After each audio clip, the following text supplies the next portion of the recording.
नमस्कार। दूरदर्शन के special broadcast में आप सभी का स्वागत है। इंडियन एयरफोर्स के जो गुवाहाटी एयरबेस है वहाँ पे मैं मौजूद हूँ। यहाँ पे आज हम बात करेंगे इंडियन एयरफोर्स के ईस्टर्न एयर कमांड के बारे में।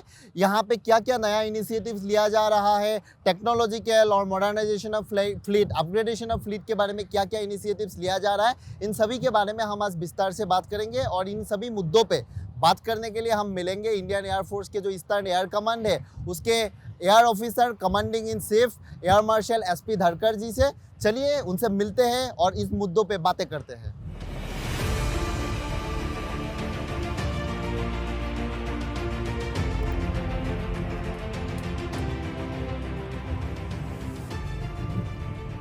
Hello sir, how is your flight sir? How are you? I am good sir, how are you? Wonderful. Sir thank you so much for giving us this time.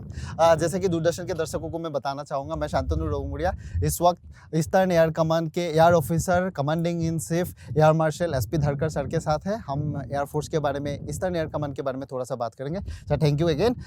एक दो सवाल चलते चलते बात कर लेते हैं। जी जरूर। सर देश के सिक्योरिटी की बात करते हैं तो इंडियन एयरफोर्स का एक बहुत बड़ा भूमिका रहा है। तो मैं अगर ईस्टर्न एयर कमांड की बात करता हूँ तो एयरफोर्स की जो ईस्टर्न एयर कमांड है आप लोग का काफ़ी इंपॉर्टेंस है। ये रोल जो है आप लोगों का सिक्योरिटी सिनेरियो में, आपका सिग्निफिकेंस क्या है, ये थोड़ा हमारे दर्शकों के लिए आप थोड़ा अगर बताएंगे।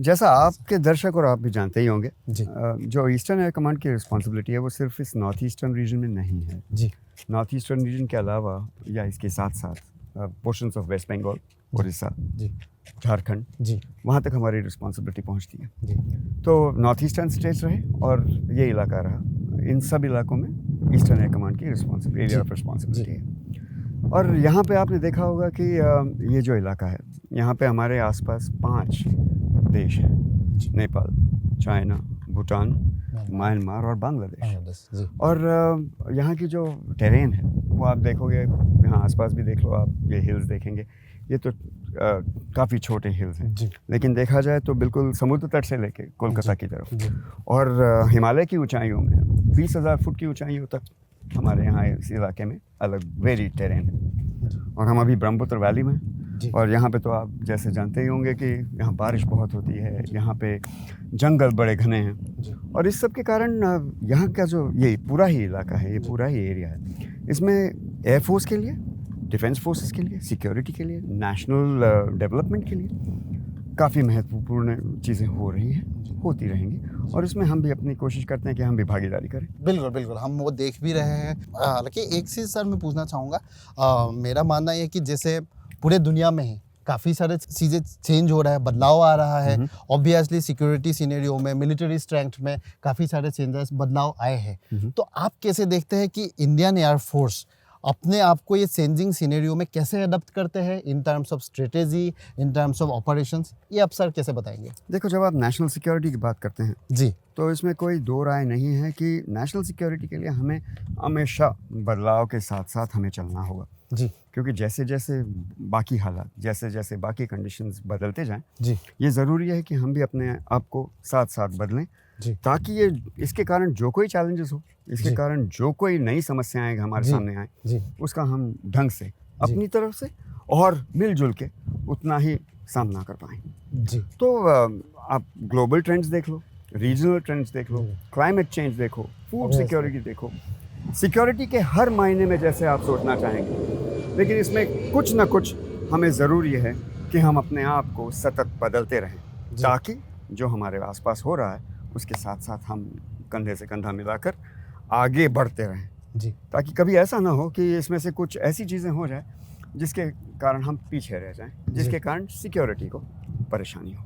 जी जी जी सर, हमें पूरा विश्वास भी है और उम्मीद भी है जो चेंजिंग सिनेरियो किसी भी सिचुएशन में हमारे फोर्सेस खड़े हैं, हमारे देश की आम जनता हमेशा ये विश्वास रखता है। तो सर एक दो सवाल और भी है, आपके कुछ फैसिलिटीज़ और आपके फ्लीट जो है वो भी देख लेंगे। चले आइए। चलिए सर, आइए। चलिए।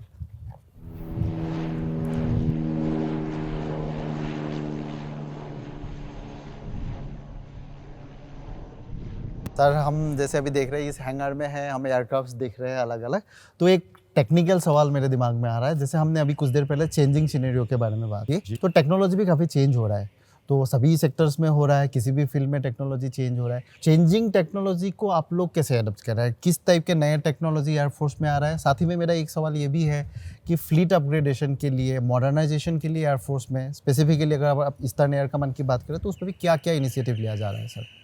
देखिए, रही टेक्नोलॉजी की बात तो आपने देखा होगा कि आर्म फोर्सेस में ज़्यादातर, और हमारे देश में नहीं, जी पूरे विश्व भर जी टेक्नोलॉजी, शायद हर किस्म की टेक्नोलॉजी पहले आर्म फोर्सेस में सिक्योरिटी के तहत, जी सिक्योरिटी के लिए जी लाई जाती है। जी नई नई टेक्नोलॉजीज, नया रिसर्च होता है, डिज़ाइन डेवलपमेंट जी। होता है, लेकिन ज़्यादातर पहले ये आर्म फोर्सेस में आता है और फिर बाकी जगहों पे उसके अलग अलग पहलू Uses to इस्तेमाल हो stuff, जाते हैं। जी लेकिन उसी हिसाब से हमारे यहाँ भी टेक्नोलॉजी का सतत बदलाव होते रहता है, और हम भी कोशिश करते हैं कि जो जो नई टेक्नोलॉजीज़ हों उसको हम एयरफोर्स में इंक्लूड करें, अपने तौर तरीक़ों में इंक्लूड करें, अपने मेथड्स, प्रैक्टिसेस, ट्रेनिंग में इंक्लूड करें।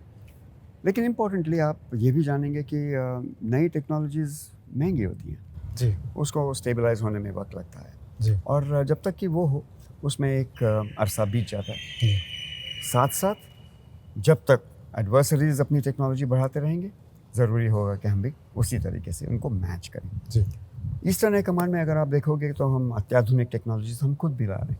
जैसे अगर आत्मनिर्भर भारत की बात करें जी तो हमारे यहाँ आकाश मिसाइल स्क्वाड्रन्स हैं। ओके अगर हम न्यू टेक्नोलॉजीज़ की बात करें तो we have one of the S-400 systems also to be deployed in eastern air command. Okay अगर आप न्यू एयरक्राफ्ट की बात करें तो हमारे एक बेस में रफाल एयरक्राफ्ट ऑपरेट करते ओके हैं। सो हमारे अभी देश में 2 रफाल स्क्वाड्रन्स हैं, जी। एक वेस्टर्न एयर कमांड के एरिया ऑफ रिस्पॉन्सिबिलिटी में, एक हमारे यहाँ है, जी और इनसे नए हमारे पास अभी कोई जहाज़ नहीं जी। है। वैसे देखा जाए तो अगर बड़े ट्रांसपोर्ट एयरक्राफ्ट की बात करें तो हमारे यहाँ एक स्क्वाड्रन में C-130 एयरक्राफ्ट है। जी तो नई टेक्नोलॉजीज़ ईस्टर्न एयर कमांड में भी बहुत हैं अभी। मतलब वेल इक्विप्ड है। जी बिल्कुल, जी हर जी तरीके से। और बाकी एयरफोर्स में जो भी टेक्नोलॉजीज़ आती जी। हैं वो भी साथ साथ यहाँ पे भी उसी पेस पे, उसी रेट पे आती रहती हैं। हमारे पास हमारा एक IACCS नेटवर्क है, हमारा कम्युनिकेशंस नेटवर्क है। इस जगह पे आप जानोगे कि हमारे टेरेन के कारण कम्युनिकेशंस बहुत महत्वपूर्ण हैं, और हमारी वो टेक्नोलॉजीज़ हमेशा हम अपनी तरफ से Up to date है। अप टू डेट है और कंटिन्यूसली इम्प्रूव करते हैं। कंटिन्यूसली इम्प्रूवमेंट है। सर ये आपने टेरेन की बात किया तो मैं एक नॉर्थ ईस्ट के बारे में बात करता हूँ। बताएं। तो नॉर्थ ईस्ट का जो जियोग्राफिकल टेरेन है इसको कहा जाता है कि काफ़ी यूनिक है। जी। तो ऑब्वियसली इस टेरेन के साथ कुछ डिफिकल्टीज भी आए होंगे, कुछ चैलेंजेस होंगे। जो जियोग्राफिकल टेरेन के जो यूनिक चैलेंजेस है उसको टैकल करने के लिए आप लोगों का किस टाइप का स्ट्रेटेजी होता है, और आप किस टाइप के चैलेंजेस फेस करते हैं उसके बारे में भी थोड़ा सा आप एग्जांपल्स देंगे? यहाँ 2 यूनिक चैलेंजेस हैं, जैसे कि आपने कहा, आपने एक टेरेन की बात करी, जी। उसके साथ साथ यहाँ के वेदर के भी काफ़ी चैलेंज ओके। हैं। और इन दोनों का जब मेल मिलाप हो जाता है तो उसके कारण फ्लाइंग ऑपरेशंस के लिए काफ़ी हमें सोच समझ कर दिक्कत भी होती है, और सोच समझ के हमें उनका सामना भी करना पड़ता है। जी तो इसमें कुछ हम तकनीकी हिसाब से कर लेते जी। हैं, और कुछ हम ट्रेनिंग और तौर तरीक़ों के हिसाब से कर लेते हैं। जी तकनीकी हिसाब से सोचा जाए तो जैसे हमारे एयरफील्ड इंफ्रास्ट्रक्चर जी।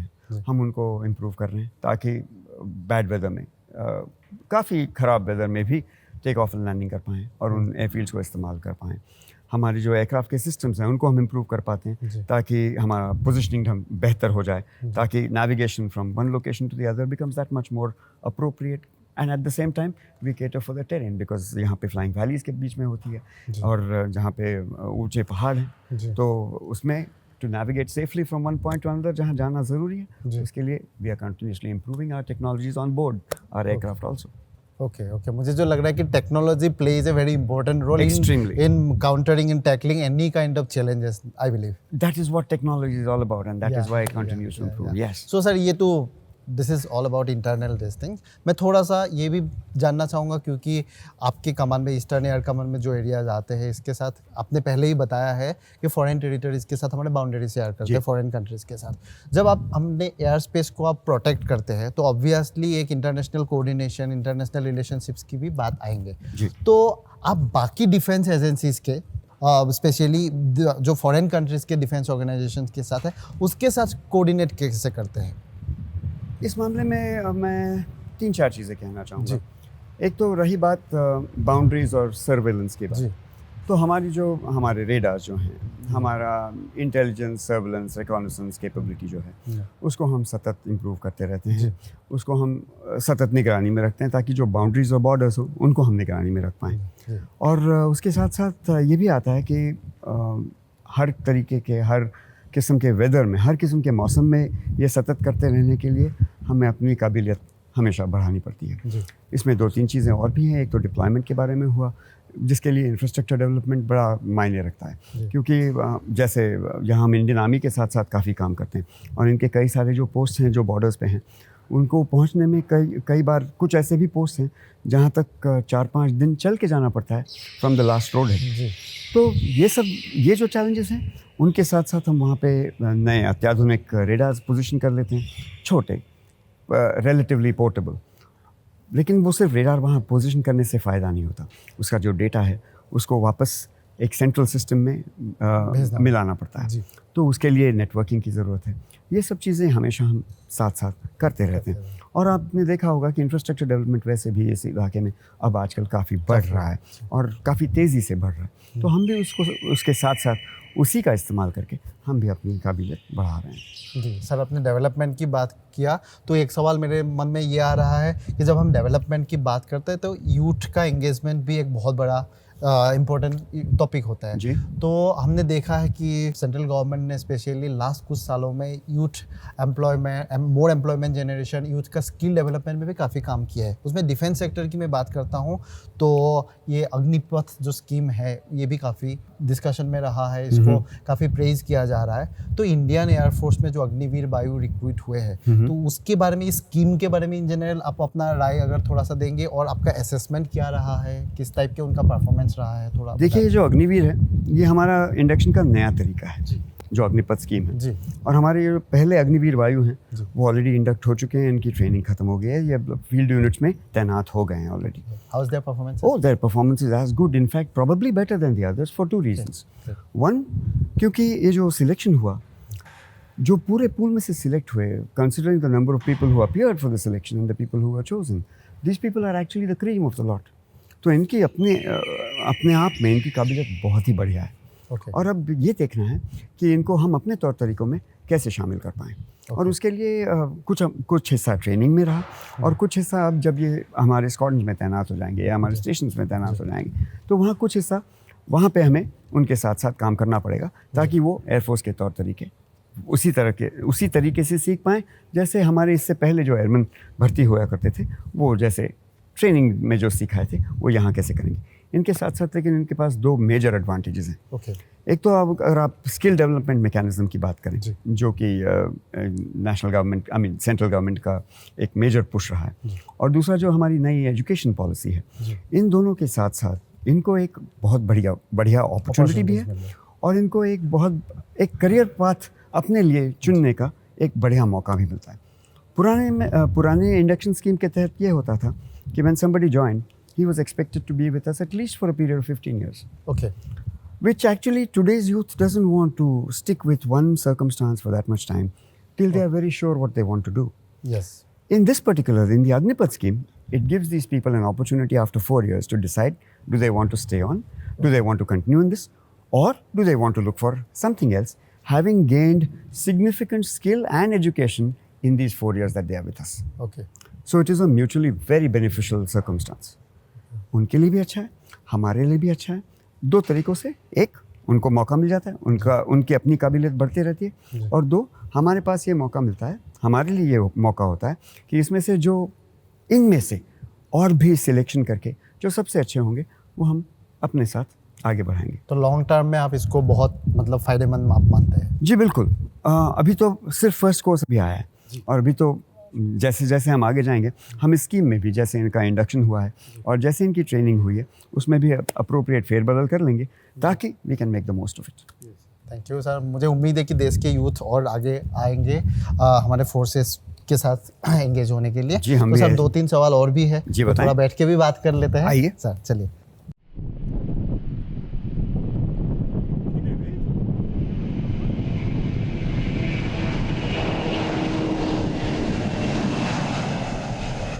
सर अभी एक दूसरा सवाल मेरे मन में ये है कि हम देखते हैं कि डिफेंस फोर्सेस में एक ट्रेडिशन रहा है जॉइंट मिलिट्री एक्सरसाइजेस के, वो इंडियन आर्मी में हो, नेवी में हो या फिर इंडियन एयरफोर्स में हो। जी तो इसके बारे में थोड़ा सा हमें बताइए कि इस टाइप के एक्सरसाइजेस से क्या फ़ायदा होता है, हमारे फोर्सेस किस तरीके के बेनिफिट मिलता है इन टर्म्स ऑफ ऑपरेशन और इन टर्म्स ऑफ स्ट्रेटेजी, ये थोड़ा बताइए सर। ओके देखिए international military exercises is an extension of diplomacy. जी। It's an extension of our ability to reach out to other nations, other friendly nations in the world. तो ज़्यादातर हम जो exercise वगैरह करते हैं we do with friendly foreign countries with friendly forces so that we learn from them. We also expose our own personnel, both aircrew and airmen, to best practices that are seen elsewhere in the globe. Yes. We understand how to use technology better. We understand how they use technology and so we learn from it. जी। क्योंकि ताकि हम हर समय अपने आप कोई चीज़ ना सीख पाएं, किसी और को देख के उतनी ही तेज़ी से सीख जी जाएं। जी जी। तो हम अपने टैक्टिक्स, टेक्निक्स, प्रोसीजर्स इनके हमेशा इम्प्रूवमेंट करते रहते हैं। और इसमें क्या बेहतर है कि हम किसी और से उन्होंने जो सीखा है उससे हम उतने ही जल्दी सीख पाएँ। जी और साथ साथ इसमें मित्रता भी बढ़ती है फिर। जी। It is a form, like I said, of diplomacy and a reach out ji. to other countries. ताकि अगर आगे जाते हुए कभी किसी और के साथ मिलजुल के कुछ कहीं पे करना पड़े तो उसके लिए हम ऑलरेडी तैयार हो। जी सर, रिसेंट कुछ ऐसा हुआ है इंडियन एयरफोर्स के साथ, आप अगर बताना चाहेंगे? हाल ही में करीब 3-4 महीने पहले हमने एक एक्सरसाइज किया था अमेरिकन फोर्सेस के साथ कलाईकुंडा में, जो कि जहां वो अपने बड़े अत्याधुनिक एयरक्राफ्ट लाए थे, वो अपना B-1 बॉम्बर भी लाए थे, जो कि उस समय उस एक्सरसाइज में शामिल किया था उन्होंने। और ये एक्सरसाइजेज होते रहती हैं। जी। और फिर दूसरे उसी के साथ साथ हमारे एयरक्राफ्ट यहाँ से ऑस्ट्रेलिया भी गए थे, जिसमें of course eastern air command से नहीं गए थे, लेकिन दूसरे ईस्टर्न एयर कमांड से अभी हाल ही में हमारे एयरक्राफ्ट गए थे पेरिस, जबकि बास्टिल डे जब उनके सेलिब्रेशन थे तब उस फ्लाईपास्ट में हमारे रफाल्स ने भी पार्टिसिपेट किया था, शामिल हुए थे वो। जी।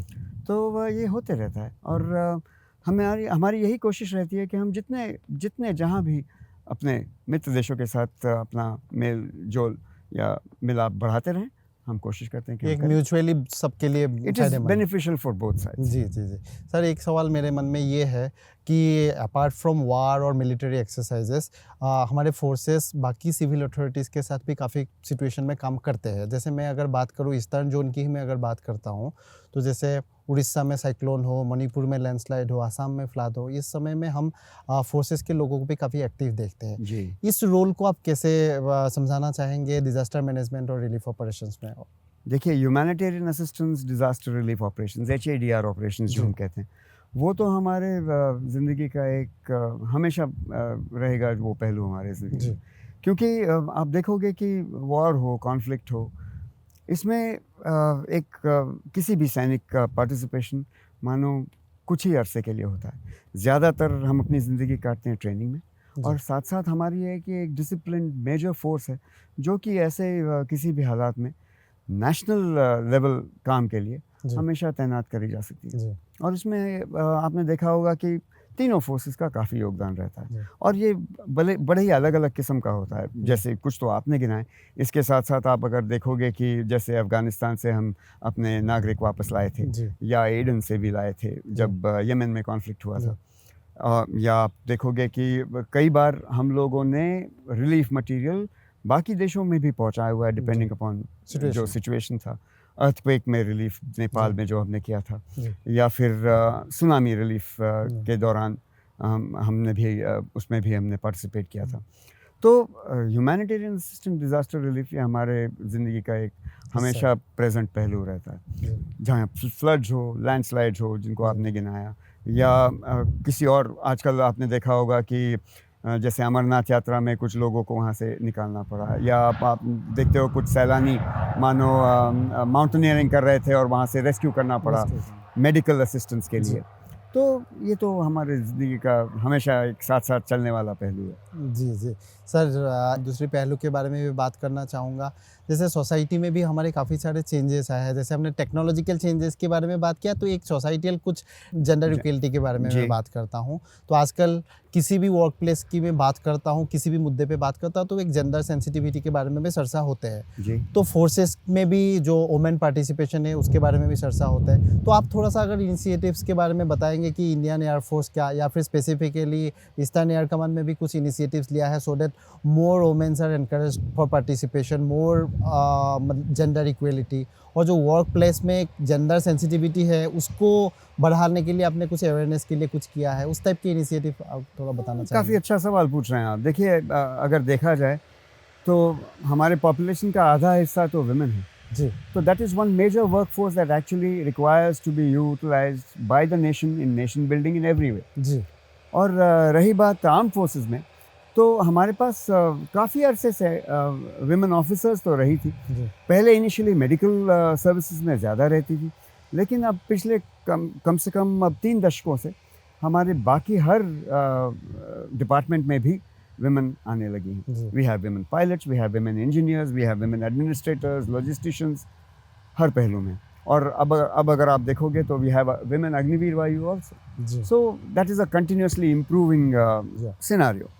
And रही बात एयरफोर्स की, अगर मैं स्पेसिफिकली बात करूँ तो the air force was we were the first among the defence forces to allow permanent commission for women officers. जी And in that regard, we do not really distinguish within gender. जी Gender equality is at the top of our Priority. priority. नहीं, it is at the top of our work culture. Okay And yes, in terms of making people more gender aware and gender conscious, also gender sensitive, actually मुझे नहीं लगता कि इस बारे में हमें ज़्यादा स्पेसिफिक काम करने की ज़रूरत पड़ी, बिकॉज आप देखोगे कि जो आर्म फोर्सेस के लोग हैं, स्पेशली एयरफोर्स में, they are as it is a slightly more educated lot, they are a more aware lot, they are a more culturally sensitive जी। लॉट. और उस हिसाब से we didn't find it very much difficult. And I'm sure if you ask my women officers or my women airmen as they come in also, that they will echo the sentiment that I have had. We hope ये जो भी हमारे forces में ही नहीं, पूरे society में इसका एक अच्छा मैसेज जाएगा जो आपने कहा है, मुझे लगता है। सर मेरे पास सवाल तो ऐसे बहुत सारे हैं, लेकिन समय को ध्यान में रखते हुए मैं आपको लास्ट एक सवाल पूछना चाहूँगा। आप ईस्टर्न एयर कमांड को हेड कर रहे हैं। फ्रॉम योर पोजीशन आप यूथ को, हमारे कंट्री के यूथ को, देश के यूथ को, युवा को, स्पेशली अगर ईस्ट जोन की या नॉर्थ ईस्ट की युवा के लिए मैं बात करना चाहूँगा, आपको संदेश देना चाहेंगे? संदेश तो नहीं, मैं अपनी एक उनके लिए राय देना चाहूँगा. जी बताइए सर। एक्चुअली देखा जाए तो the youth is what is going to take this country forward. जी And you cannot look at the country as any one portion. The Northeast is as much an important portion of the country as the rest of the country. Yes और देखा जाए तो यहाँ के जो youth हैं, वो, ये मेरी राय है कि तमाम बाकी जगहों के यूथ से यहाँ के यूथ कई ज़्यादा कॉन्फिडेंट हैं, कई ज़्यादा आउटगोइंग हैं. जी और they must capitalize on this, and they must participate even more in doing various things that is Yes. going to help us towards both nation building Yeah. and in development of the Northeast. और रही बात arm forces में एक career की, the service in the armed forces one of the best possible opportunities that youth, both male and female, boys and girls, can make the best out of. And as a little advice to my friends in the Northeast, I would only say that they must make use of the opportunities that are there in terms of service in the armed forces, and must join in even larger numbers, so that as we go on, they can contribute to themselves, to the service, as well as to the nation as we move on. So that's very inspiring sir, thank you. And मुझे लगता है कि आपने ये जो कहा है, जो हमारे रीजन के ही नहीं, पूरे देश के काफ़ी सारे यूथ को इंस्पायर करेंगे, और हम उम्मीद रखते हैं जितना हो सकते हैं लोग आर्म फोर्सेस में पार्टिसिपेट करने के लिए आए, इसका एक्सपीरियंस ले, चाहे वो किसी भी स्कीम से हो, किसी भी एंट्री पॉइंट से हो, तो वो हमारे देश को सर्व करेंगे, हमारे नेशन बिल्डिंग में वो बहुत बड़ा मदद होगा, मुझे लगता है। तो थैंक यू सर, आपने इतने सारे चीज़ों पे विस्तार से बात किया, आपके बिजी शेड्यूल में से हमें टाइम दिया, so thank you very much. हम उम्मीद रखते हैं आपसे फिर से मिलेंगे, फिर से बातें करेंगे, और जी, भी कुछ ज़रूर। मुद्दों पे बात करेंगे। So thank you very much sir. Thank you so very much. Look forward to that. या श्योर सर, एक Thank you. सेकंड। तो आप लोगों ने देखा, ये भारतीय वायुसेना के बारे में हमने कुछ मुद्दों पे बात किया। हमें उम्मीद है ये सभी चीज़ों के, ये जो डिस्कशन है, इस डिस्कशन से आप लोगों ने इंडियन एयरफोर्स के बारे में कुछ नए चीज़ें सीखने को मिला, और मुझे उम्मीद है कि हमारे देश के बहुत सारे लोगों को ये इंस्पायर करेंगे। ऐसे ही नए मुद्दों पे बात करने के लिए हम मिलते रहेंगे, नए नए अतिथियों के साथ, नए नए गेस्ट के साथ हम बातचीत करेंगे। तब तक आप लोग देखते रहिए दूरदर्शन। थैंक यू, जय हिंद।